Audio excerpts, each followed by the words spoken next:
What started as a government directive to preload the Sanchar Sathi app on every smartphone and make it non-removable has now triggered a wave of backlash, political criticism, and resistance from global tech giants.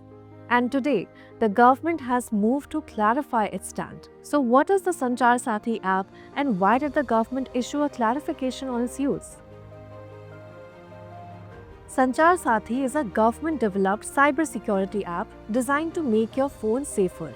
It helps users block lost or stolen phones using IMEI, report fraud or suspicious calls and messages, identify fake or blacklisted devices, check SIM cards issued in your name, stop spam and commercial calls, track scam calls using spoofed international numbers.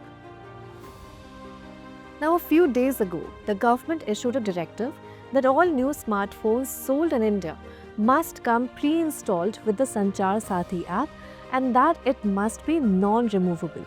But this directive also asked smartphone makers to comply within 90 days and submit progress reports within 120 days.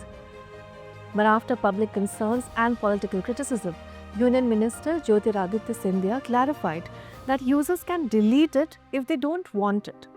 He said the intention was simply to make the app available, not to force it on everyone. According to reports, global tech giants including Apple plan not to comply with the mandate.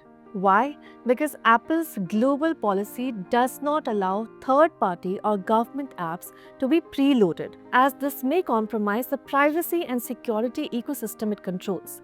And Apple may also formally raise its concerns with the government. Besides, Android makers like Samsung and Xiaomi, they are also reviewing the mandate. Opposition parties and digital rights activists warn that pre-installation could become a gateway to surveillance.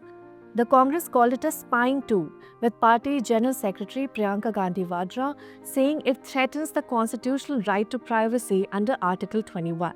Some have even compared it to surveillance systems used by authoritarian states. So as the debate continues, the question remains, where should the line be drawn between digital safety and digital surveillance? Tell us what you think of this row in the comments below, and if you like this explainer, don't forget to like, share and subscribe to Business Standard.